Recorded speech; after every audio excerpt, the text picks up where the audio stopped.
Hello and welcome to Between Two Red Chairs. This is a video that we do to get to know people on campus. Today we're with Coach Steve Koudelka, who's celebrating his 20th year at Lynchburg College. So welcome, Steve. A true celebration. Yes, it is a true celebration. So how about telling us a little bit about yourself, how you got here? Sure.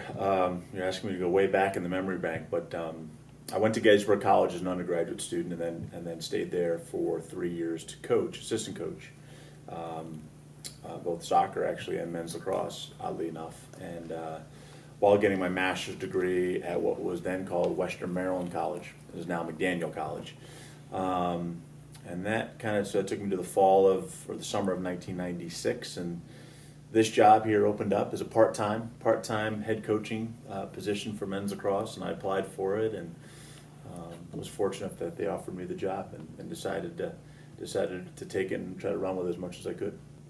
So we're sitting in the red chairs, and this show is called Between Two Red Chairs, and it's my understanding that you were instrumental in having red chairs on campus. Can you tell us about that? Yeah, my brother Bob, who was 7.5 years older than me, was a big outdoorsman, and worked for a company called Deloitte.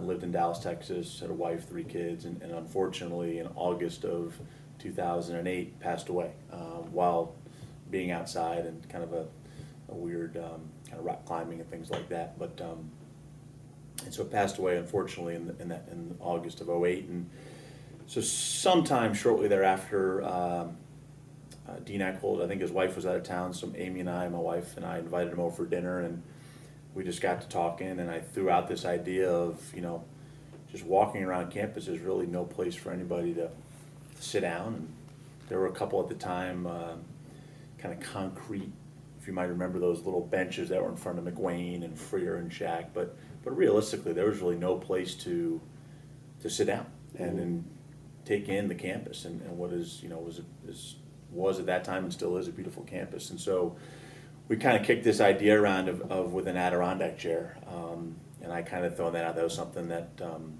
my brother had at his house, and we had at our house subsequently, and we're talking about maybe a way. I was like, maybe I could just buy a couple of them and put them on campus, and kind of a way for me to remember my brother, but also just. And he jumped on the idea and said they had some extra funding, and let's put a, there was an initial worry about kids taking them and stealing them, but I think you got to have faith in our students, and so did he. And so luckily enough, we put a bunch out there, and they stayed, and throughout the years, that was like I said, summer of 2008. So since then, I think they've multiplied and grown, and they're obviously a lot of variety of places on campus. So it's been neat to see it grow. I don't need anything for it, obviously, or even having the idea, but it's just been nice that the students have kind of enjoyed it, and that was the key, and people walking around campus has kind of become a little bit of a figure on campus, which is nice. That's good. Have you ever expected it to be this big? Definitely not, but I'm glad it is. I mean, seeing, just walking around campus and just walking over from the gym and seeing a bunch of students just sitting down there. They might not have a 10 o'clock class, and just kind of enjoying it. A beautiful day like today, and I think it kind of, because they're red, they do pop out a little bit, and it's just nice to have all the students enjoying them, and faculty members and staff members and just normal people walking around campus. It's become the symbol of Lynchburg College now. Yeah, and I would have never thought that was going to happen. So it's kind of neat. So you went up for the national championship last year. Yeah. Fell short. You want to say anything about that? Did you do anything differently? There's always little things you think of in a game plan, and I think how our guys prepared and how the players put themselves in that position that week to play in that game. I don't think we would change much. I thought we had a great week of practice. They worked really hard. They were focused, and unfortunately, I think on that day we ran into a better team. I think that was our 24th game of the year. I don't think we really played any teams throughout the year that I thought were better than us on that day.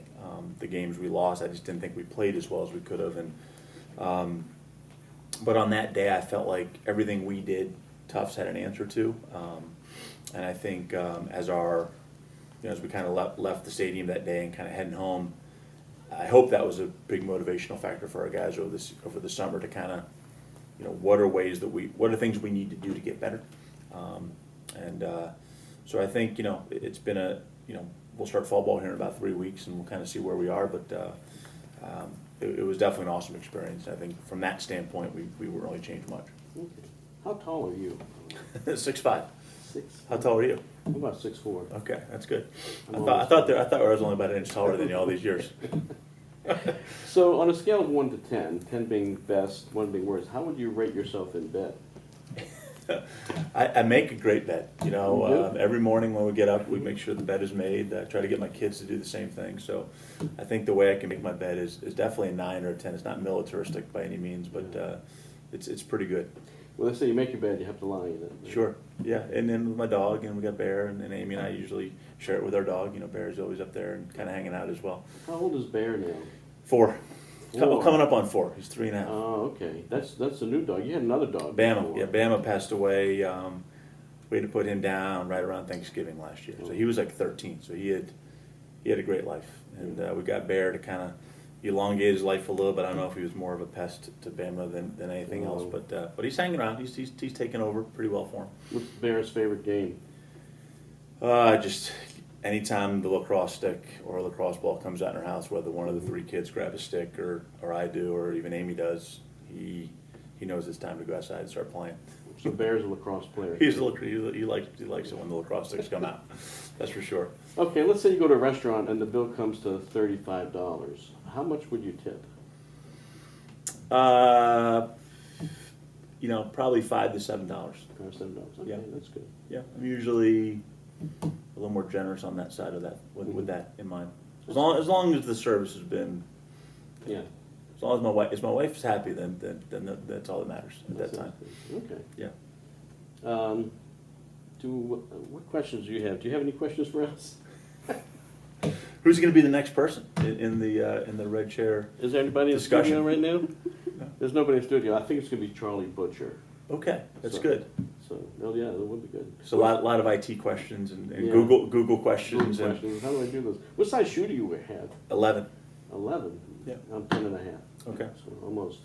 You're just a little. You're always just a It's little just bit a little- better. yeah, it's funny how that is. Okay. It's funny how that is. Well, thanks for being with us today, Coach. Thank you. I Appreciate it. Appreciate it. Yeah, good luck with it. And All right. thanks for the red chairs. Okay, well, All right. yeah, thank you very much. So long today from Between Two Red Chairs. We'll see you next time. Awesome. Thanks.